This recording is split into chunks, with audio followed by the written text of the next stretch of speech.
할렐루야. 우리 좌우있는분하고 인사 한번 하시길 바랍니다. 안녕하세요. 반갑습니다. 한번 따라합시다. 하나님과 친하십시다. 한 번 더 물어보시길 바랍니다. 하나님과 친하세요? 누구하고 친하세요? 우리 믿는 사람은 하나님과 친하셔야 됩니다. 요즘 저는 유치부 아이들 때문에 매일 웃고 참 재밌어요. 성도 여러분 덕분에도 웃을 일이 많지만 우리 유치부 한 10명 남짓 되는 아이들 때문에 웃을 일이 많은데 그중에 누구 때문에 웃느냐? 온유 때문에 많이 웃어요. 오늘 갑자기 온유가 목양치를 찾아왔습니다. 목사님, 사모님하고 결혼해도 돼요? 그래서 제가 아주 충격을 받았습니다. 야, 저는 우리 집사람이 이렇게 예쁘고 이렇게 인기가 좋은지 온유가 갑자기 찾아와서 사모님하고 결혼해도 되느냐고. 그래서 내가 갑자기 놀라가지고 왜 결혼하려고 그러는데 사모님이 좋아요. 사모님이 왜 좋은데? 사모님하고 친해요. 이놈이 우리 집사람하고 언제부터 나보다 더 친해가지고 우리 집사람을 호시탐탐 노리고서 우리 집사람을 뺏어가려고 그럽니다. 그래서 내가 한마디 더 있으면 너 하영이하고 결혼하기로 했잖아. 그랬더니 온유가 하는 말이 하영이하고 안 친해요. 그 하영이는 누구하고 친하는데 우리 어린이집에 있는 제 뭔가하고 걔하고 친해요. 그러더니 어제 다시 물어보니까 하영이하고 화해를 하고 하영이하고 결혼하기로 했기 때문에 제가 안심을 합니다. 우리 집사람하고는 이제 결혼 안 하기로 우리 그렇게 했습니다. 여러분, 우리가 살아가면서 한번 웃을 일이지만 누구하고 친한다는 것은 이거는 굉장히 중요한 일이고 엄청나게 대단한 일입니다. 모쪼록 여러분 정말로 누구보다 우리는 하나님을 믿는 자, 어떤 경우에도 예수를 반드시 믿어야 될 분들입니다. 그러게 오늘 여기 오신 거예요. 그러면 그 누구 어떤 것보다가도 내가 믿는 하나님과 제일 가깝고 친하시기를 축복합니다. 그러면 하나님과 친하면 어떤 일이 있을까요? 같이 하실까요? 수지 맞는다. 심지어 여러분이 죄를 짓더라도 죄가 죄로 안 남고 복이 돼요. 어느 날 아브라함이 자기 부인을 데리고 가는데 부인이 아기를 안 낳아서 그런지 얼마나 얼굴이 탱탱하고 나이가 넘었는데도, 나이가 벌써 70이 가까이 오는데도 얼마나 여러분 이쁜지를 몰라. 그때 애굽의 바로 왕이 탐이 나는 거예요. 이 왕들이 참 못됐어, 그죠? 여러 부인이 있는데도 또 이쁜 사람 만나니까 또 탐을 내는 거예요. 그때 아브라함이 잘못하면 뺏기고 자기도 죽을까 싶어 거짓말을 합니다. 내 여동생입니다. 그러면 여동생은 뺏기더라도, 즉 부인은 뺏겨도 자기는 사니까 이 큰 죄를 짓는 거지요. 이 남자가 어떻게 부인 뺏길까 봐 자기를 속이겠습니까? 근데 어쩔 수 없이 겁이 많은 아브라함이 그만 내뱉은 말이 여동생이라고 했더니 이 아브라함, 이 바로 왕이 뺏어가 pus어요.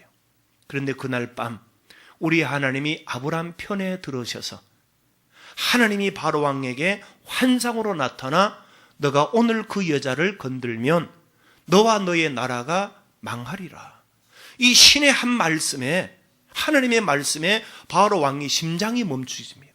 하나님, 불명코 자기 동생이라고 해서 내가 부인 삼으려고 그랬지 자기 부인이라고 그랬으면 나는 안 했습니다. 너 돌려보내라. 그때 이 바로가 심장마비가 올 지경인지라 엄청난 금은 보화를 포함해서 위로금, 즉 위자료까지 포함해서 부인을 돌려보낼 때 바로가 말합니다. 너는 왜 그랬느냐? 너는 왜 나에게 거짓말을 해서 나로 하여금 하나님께 망할 뻔하게 했느냐? 그때 아브라함이 그러잖아요. 겁이 나서. 남자도 겁나면 그렇게 되더라고요. 그런데 여러분 어떤 일이 벌어집니까? 불명코 아브라함이 실수했고 아브라함 때문에 한 나라가 망할 뻔했는데 하나님은 아브라함 편에서 그 약한 마음과 심지어 거짓말을 했던 아브라함을 도와서 도리어 금은 보화가 굴러 들어오도록 만듭니다. 한 번의 실수를 복이 되게 만들어 버려요. 여러분 그 사건의 핵심이 뭔지 압니까? 친한 거예요. 친한 거. 하나님과 친하면 우리가 어떤 경우에도 복이 되는 거예요. 여러분 다윗은 어떻습니까? 우리가 성경에서 가장 최고로 꼽는 사람이 다윗 아닙니까? 그는 그러면 처음부터 끝까지 거룩하게만 살았을까요? 그도 우리가 짓는 죄 중에 정말로 귀에 눈에 머리에 입에 담지 못할 끔찍스러운 죄를 짓습니다. 한 여자를 뺏기 위해서 그의 남편을 전쟁터에 보내고 결국은 화살에 맞게 죽게 만듭니다. 이거는 의도적 암살인 거예요. 의도적 암살. 그런데 그래서 이 다윗이 그렇게 얻은 부인과 함께 첫 번째 아이를 낳았으나 아이가 열흘 만에 죽습니다. 죄까지요. 근데 두 번째 아이를 낳습니다. 그 아이가 누굴까요? 솔로몬입니다. 야, 여러분, 불륜을 통해 얻어진 아이가 다윗의 후손이 되고 다윗의 다음에 위대한 왕이 되고 그 아들이 우리가 흔히 성경에서 말하는 솔로몬 대왕이 되는 거예요. 이게 어떻게 가능할까요? 이유는 하나입니다. 하나님과 무지 친하며 하나님과 엄청 가까우면 우리의 실수마저도 회개하고 뉘우치면 하나님은 실수가 뭐가 돼요? 복이 되게 하시는 거예요. 그래서 여러분, 우리가 그 어떤 것보다 하나님과 친하셔야 돼요. 노인과 바다라고 하는 위대한 소설이 있습니다. 해밍웨이가 쓴 것이지요.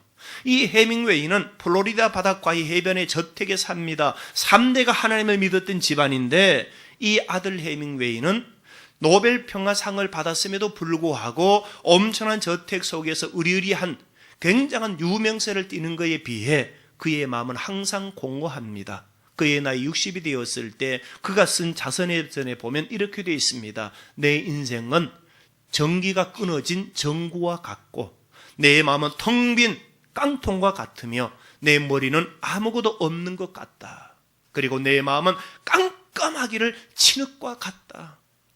그런 마음 우울함을 견디질 못해 그가 결국은 아프리카의 가장 높은 산 킬리만자로라는 산을 등산하다가 견디지 못한 우울감에 자기를 호위하러 가져왔던 군인의 총을 뺏어서 결국은 자살해 죽어버려요. 마지막 그가 죽음 직전에 거기 함께하는 동료들에게 남긴 말이 우리 집안은 3대가 믿었으나 나는 하나님과 친하질 못했다. 그러면 하나님과 친하지 않는 한 일 때문에 결국은 인생이 무너지게 되고 망가지는 거예요. 국민학교 다닐 때 담임선생님이 이런 숙제를 하나 냈습니다. 학생 여러분, 제일 친한 사람 5명만 적어오세요. 내일 국어 시간에 발표할 겁니다. 그리고 하루가 지났습니다. 곰곰이 생각해봐도 별로 친한 사람이 없어요. 전부 나를 놀렸거든. 뭐 이래 놀리고 저래 놀리고 뭐 우리 집에도 별로 친한 사람이 없어요. 가족은 만나면 싸웠거든요. 여러분, 죄사가 별거 아닌 것 같은데도 가정을 우환을 만들고 가정을 파괴하더라고요. 결국은 여러분, 그러다 보니 집안에도 편한 사람 없고 아무도 없어. 그래서 제가 5명을 쓰기는 써야 되는데 써갔습니다. 수업 시간이 됐습니다. 1번부터 순서대로 나와서 발표를 하는데 와, 친한 사람 같아요. 예? 뭐 이래도 친하고 저래도 친하고 뭐 친한 사람 발표하는데 막 굉장한 거예요. 그래서 이제 23번 저희의 순서가 됐습니다. 이 발표를 하긴 해야 되는데 이거 가슴이 떨립니다. 웃지는 않을까. 그래도 발표 시간이 와서 제가 발표했습니다. 저는 이런 사람과 친합니다. 1번 예수님. 그 순간 온 교실이 난리가 났습니다. 야, 제가 예수님하고 친하대. 더 황당한 것은 나하고 같이 교회 다니는 우리 옆집에 걔도 이 자식 웃긴다 임마. 네가 뭐 예수님하고 친하냐고. 근데 저는 친했어요. 내 믿음으로. 두 번째 섰습니다. 2번 목사님. 뭐 다른 사람하고 친한 사람이요. 그 목사님이요. 저를 굉장히 가난하다 보니까 굉장히 아껴주셨어요. 교회 갈 때마다 재영아 왔나 안아주고 뽀뽀해주고 간식 있으면 하나 더 남겨를 더 주고 뭐 하여튼 내가 아프면 약도 사오시고. 두 번째 교회 학교 선생님. 그 교회 학교 선생님이 아가씨였는데 한 번째 저는 어린 시절에 가서 엄마 저 손 못 만져도 아가씨 선생님 저 또 한 번씩 만져봤어요. 그렇게 신해서 하여튼 이 선생님이 얼마나 저를 좋아하는지. 네 번째, 다섯 번째 발표를 했는데 그 나머지는 그냥 엄마였고 다른 사람이었어요. 그런데요, 희한한 일이 벌어집디다. 그냥 그러고 웃고 넘어갔어요. 저는 1등을 못했어요. 그런데 그 다음 주일부터 교회를 가면 내 머릿속에는 내가 입으로 고백한 것처럼 나는 예수님과 첫째 친해. 나는 목사님과 친해. 나는 선생님과 친해. 이게 내 머릿속에서 딱 각인이 돼가지고 지워지질 않아요. 그때부터 나도 모르게 나는 예수님과 친한 아이야. 나는 예수님과 가장 친해. 그러니 그 예수님은 나를 도와주실 거야. 여러분 한번 저를 한번 따라 합시다. 사람은 말하고 인정하는 대로 됩니다. 안 된다 그러면 그 사람은 안 돼요. 된다 그러면 되더라고요. 그런데 저도 모르게 어린 나이에 나는 예수님과 친하고 하나님과 친하다는 이 한마디에 모든 학생들 앞에서의 고백이 하나님이 기뻐하셨는가 봐요. 정말로 그 이후로부터 수지 맞는 일들이 얼마나 많은지 여러분 알지요? 저의 IQ를 석자리가 되질 못합니다. 그런데도 여러분 공부에서 아직까지 꼴찌 본 적이 없어요. 머리로 공부하는 게 아니라는 걸 저는 분명히 과학적으로 검증한 사람이 바로 접니다. 공부하니까 되더라니까요. 들어갈 때는 조금 늦게 들어가도 나올 때는 항상 상 받고 나오는 축복을 하나님이 주시더라고요. 머리가 좋아서요? 아닙니다. 2자리인데도 하나님이 그렇게 나에게 만들어 주시더라고요. 제가 공부를 제대로 못할 때는 1등하는 아이로 하여금 아프게 해서라도 그 아이가 뒤로 내려가 내가 얼떨결에 올라가도록 만들어서 그의 장학금을 받기도 하시고, 하여튼 우리 하나님은 어떻게라도 아브람 편에 쓰고 다윗 편에 쓰고, 여러분 전들 죄를 안 지었겠습니까? 전들 왜 과거가 없고 실수가 없고 과오가 없겠습니까? 그럼에도 불구하고 나는 주님과 친하다는 고백 가지고 주님은 내 편이야, 주님은 나를 항상 기억하셔, 주님은 나를 무지무지 잘 아실 거야 라는 믿음 가지고 갔더니 그 아이가 어느 날 목사가 됐습니다. 그 아이가 야합니다. 사랑하는 성도 여러분, 그 무엇보다가도 우리 주님과 꼭 친하시기를 축복합니다. 친하면 불면코 여러분 인생의 복이 되고 인생의 수지가 맞아요. 그러면 성경 속에 가장 주님과 친해서 수지 맞는 경우가 언제냐? 시편 127편. 자, 스크린을 한번 보시고 시편 127편 1절부터 5절까지인데 우리 한번 잠시, 자, 1절 한번 읽겠습니다. 시작. 여호와께서 집을 세우지 아니하시며 세우는 자의 수고가 헛되며 여호와께서 성을 지키지 아니하시면 파수꾼의 깨어있음이 헛되도다. 너희가 일찍 일어나고 늦게 누우며 수고의 떡을 먹음이 헛되도다. 그러므로 여호와께서 그의 사랑하시는 자에게는 잠을 주시는도다. 보라, 자식들은 여호와의 기업이요 태 열매는 그의 상급이로다. 젊은 자의 자식은 장사의 수중의 화살 같으니 이것이 그의 화살통에 가득한 자는 복되도다. 그들이 성문에서 그들의 원수와 담판할 때에 수치를 어떻게 해요? 당하지 아니하리로다. 아멘. 여러분 잘 한번 우리 1절부터 다시 보여주십시오. 이 5절 안에는 하나님과 친한 사람과 친하지 않는 사람을 정확하게 구별해 놨어요. 첫째, 하나님과 친하지 않는 사람은 아무리 집안을 세우려고 그러고 아무리 집을 세우려고 그러고 아무리 가정을 세워보려고 엄청 애를 써도 가정이 무너지더라는 거예요. 하나님과 친하지 않는 사람은 성을 세워보려고 엄청나게 투자했으나 그 성은 아무리 깨어있어도 헛되더라는 거예요. 2절 넘어가서 하나님과 친하지 않는 사람은 새벽부터 일어나서 밤늦게까지 수고해도 먹을 것이 없고 그 가난함에 견디질 못하더라는 거예요. 이게 바로 하나님과 친하지 않는 사람의 특징입니다. 그러면 반대로 하나님과 친한 자는 어떤 일입니까? 2절 중간부터 한번 보세요.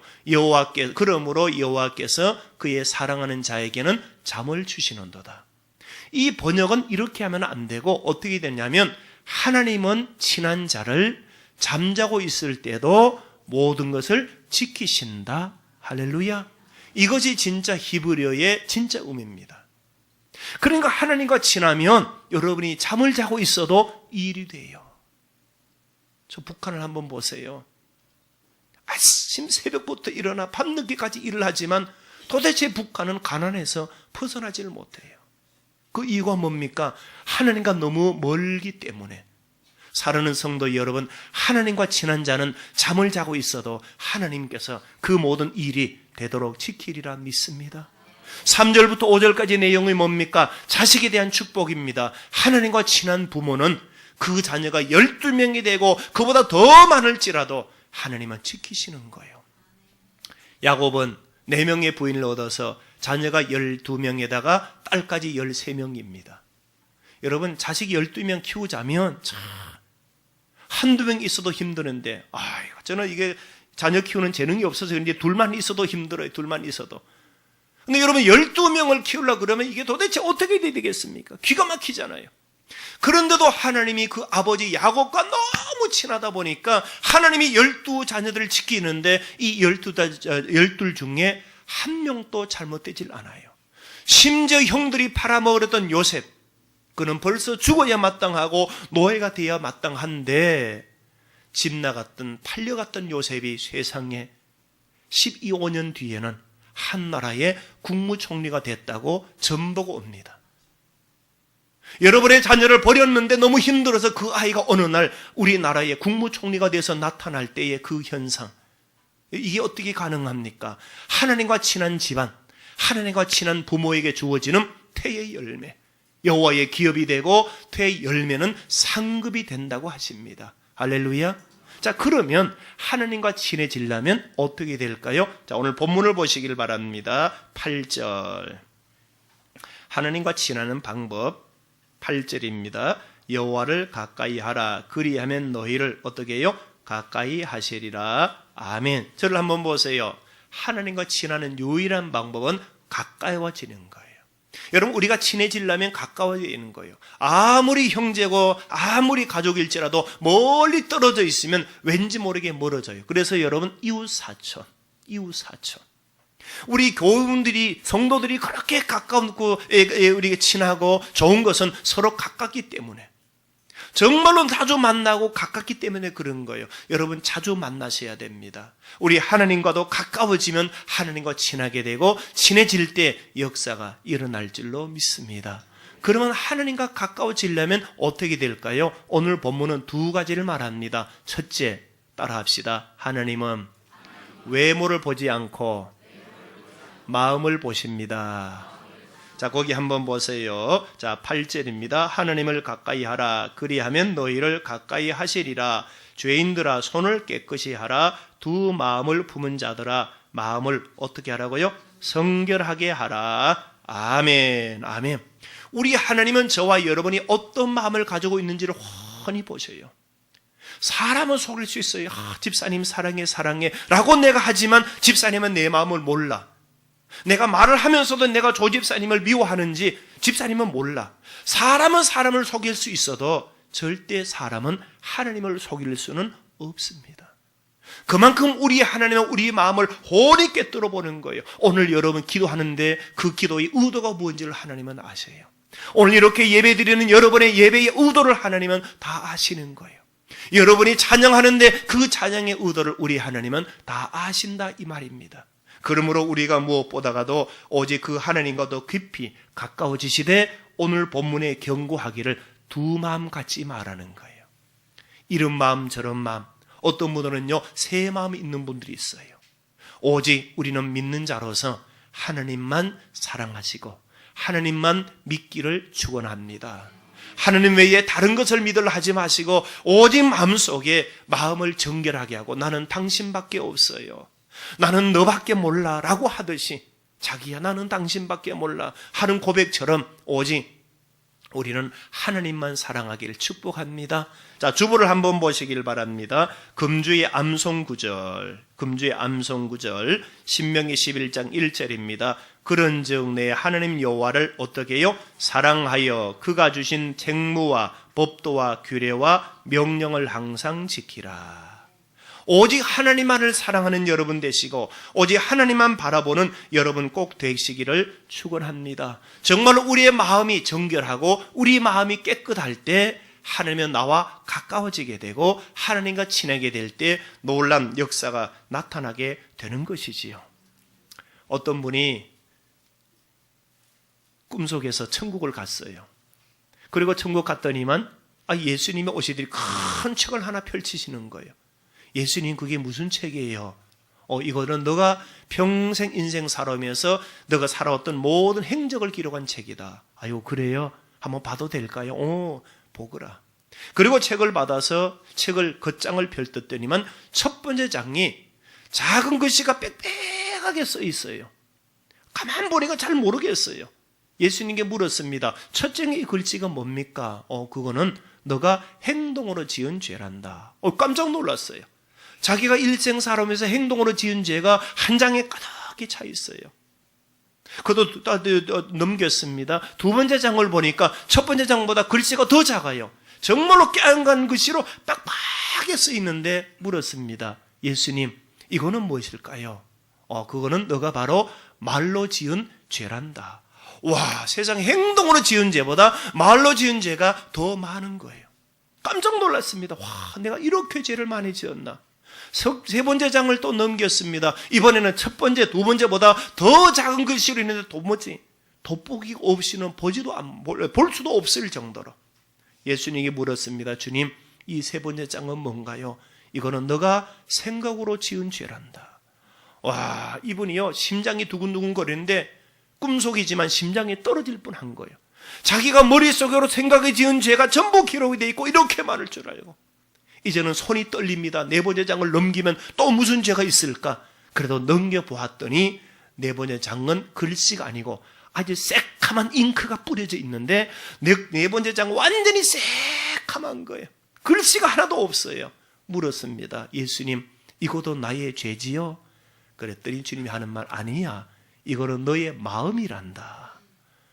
여러분, 우리가 행동으로 지은 죄와 말로 지은 죄와 생각으로 지은 죄가 모이고 모여서 우리의 마음이 밝아야 되는데 우리의 마음이 새카맣게 된 거예요. 그 순간 이 집사님이 견딜 수 없는 마음에 꿈속에서 기도합니다. 주님, 어떻게 해요? 나 이제 천국 못 오잖아요. 내 마음이 이렇게 새까매서 어떻게 해요? 어떻게 해요?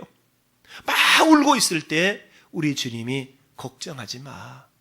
그러더니 주님이 손을 쫙 내미시는데 주님의 손에 못자국이 있고 못자국에서 피가 한 방울이 뚝 떨어지더니만 이분이 가지고 있는 죄, 그 죄의 책에 뚝 떨어지더니 새까맣던 모든 죄 글자 하나하나가 예수의 보혈이 닿는 순간 사라지더니 모든 책이 깨끗하게 되더라는 거예요.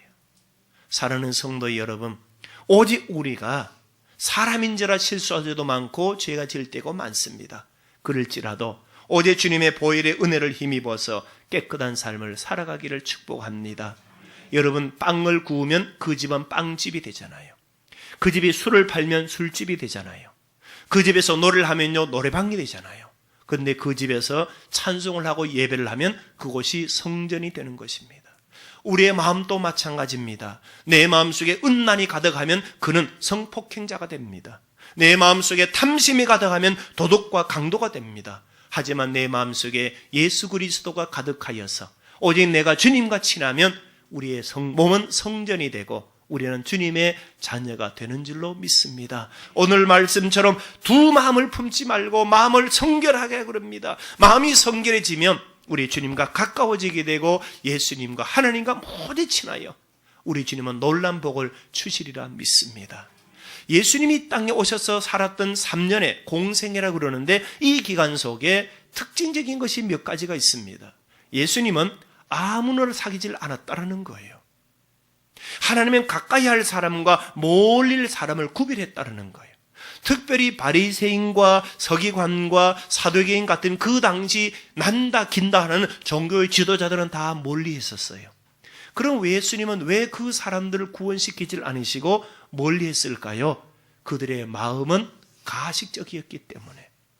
겉은 멋져 보이으나 그들의 마음은 다 음흉했고 시커먼 마음, 성결한 마음이 없어서 주님은 가까이 할 수 없었더라는 거예요.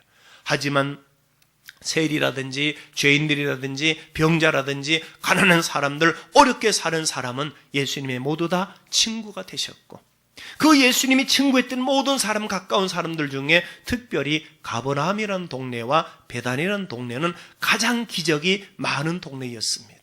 여러분, 그 동네에서는 얼마나 기적이 많은지, 거기서 여러분 나사로가 살아났었어요. 거기서 수많은 병자들이 살아났었어요. 그러면 예수님은 왜 가버나움 동네와 베다니 동네에 가셔서 그처럼 많은 기적을 일으켰을까요? 따라해 보시렵니까? 친하기 때문에. 예수님과 너무 친해서 그래요. 베다니 동네 가면 온 동네 사람들이 예수님을 환영했어요. 하지만 다른 동네 가면, 특별히 고향인 나사렛을 갔는데 온 동네 사람들이 예수님을 몰아내버렸어요. 그때 그 나사렛 동네는 아무런 기적이 하나도 없어요.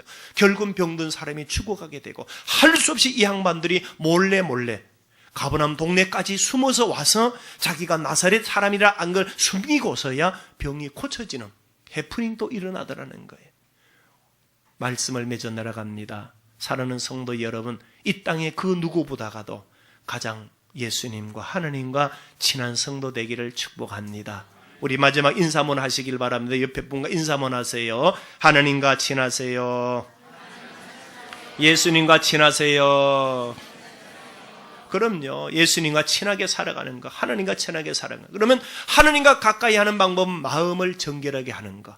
이 말은 다시 회개 기도하시고 회개하셔서 주의 보혈로 정결하게 하시길 바랍니다. 마지막 두 번째, 오늘 또 9절 보시길 바랍니다. 슬퍼하며 애통하며 울지어다. 너희 웃음을 애통으로 너희 즐거움을 근심으로 바꿀지어다. 주 앞에서 낮추라. 그리하면 주께서 너희를 높이시리라. 아멘.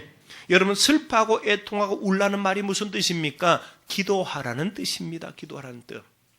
열심히 부지런히 기도하라는 것입니다. 사람이요, 아무리 가까이 있어도 말을 안 하면 친해질 수 없어요. 대화가 대화가. 가족도 그렇잖아요. 내 식구가 같이 살아도 하루 종일 있어도 말 한마디 안 하면 어색합니다. 오늘도 여러분 만나시고, 오늘도 우리 새로 오신 분이 계시는데, 오늘 이분들에게 여러분 먼저 말을 거세요. 참 잘 오셨습니다. 어떻게 이렇게 이쁘십니까? 고생 많으시지요. 먼저 우리가 대화를 하고 먼저 말을 거셔야 돼요. 이 여러분, 말이라는 것, 대화라는 것은 친해지게 되고 가까워지는 최고의 방법입니다. 예, 최고의 방법입니다. 그러면 우리가 믿음 안에서 하나님과 대화하는 방법이 뭘까요? 그 하나님과 대화가 뭘까요? 기도하라는 거예요. 기도. 또 기도하고 기도하고. 한나라는 여인은 큰 고뇌가 왔습니다. 너무 고달픈 인생이었습니다. 자기가 시집 올 때까지는 그걸 몰랐는데 아기가 들어서질 않아요. 너무너무 힘들었어요. 기도했습니다. 응답이 없습니다. 또 기도했습니다. 그러기를 수년 동안. 그래도 아무런 증상이 없어요. 마지막으로 죽음을 각오하고 성전에 올라가 가족들에게 예고하고 내 응답받을 때까지 못 내려옵니다. 그리고 성전에 올라가 엎드려 기도하는데, 주님, 차라리 나를 죽게 하시든지 나에게 생명을 주시든지 간절히 기도했더니 한나의 기도가 쌓이고 쌓여서 하나님께 연락이 되고 하나님이 기억하셔서 드디어 그 태의 문을 열어주시는데, 와, 세상에, 기도에서 얻은 아들이 누굽니까? 사무엘. 그럼 한 명만 얻었나요? 그 위에 밑으로 동생들이 4명이나 더 태어나는 기적을 얻잖아요. 여러분, 기도라는 것은 하나님과의 대화하고 하나님과 가까워지는 최고의 길이며, 기도하면 기도할수록 나도 모르게 하나님과 더 가까워집니다. 길을 걸어갈 때도, 일하실 때도, 그리고 성전에 와서도 우리 교회가 기도 중심의 교회가 되고자 하는데 더욱더 기도하셔서 하나님의 모든 본뜻을 다 이루어 나가시는 저와 여러분 되기를 축복합니다. 말씀을 맺겠습니다. 여러분, 누구와 친하십니까? 하나님과 많이 친하십시오. 인생에 수줍는 일들이 엄청 많습니다. 심지어 실수하고 죄를 범해도 하나님은 복이 되게 하시는 분, 친하기 때문에 그럽니다. 하나님과 친하는 방법은 하나님과 가까이 지내는 거예요. 하나님과 가까워지는 방법이 2가지인데, 마음이 성결한 것, 항상 회개 기도하시고, 그리고 끊임없는 기도 생활을 하셔서 하나님과 무지 친하셔서 하나님의 큰 뜻을 이루시고 축복 속에 살아가는 저와 여러분 되기를 축원합니다. 하나님 아버지, 감사합니다. 우리 추성의 모든 성도들 하나님과 친한 성도가 되게 하시고 하나님과 가까워지게 하셔서 우리가 생각만 했는데도 기도를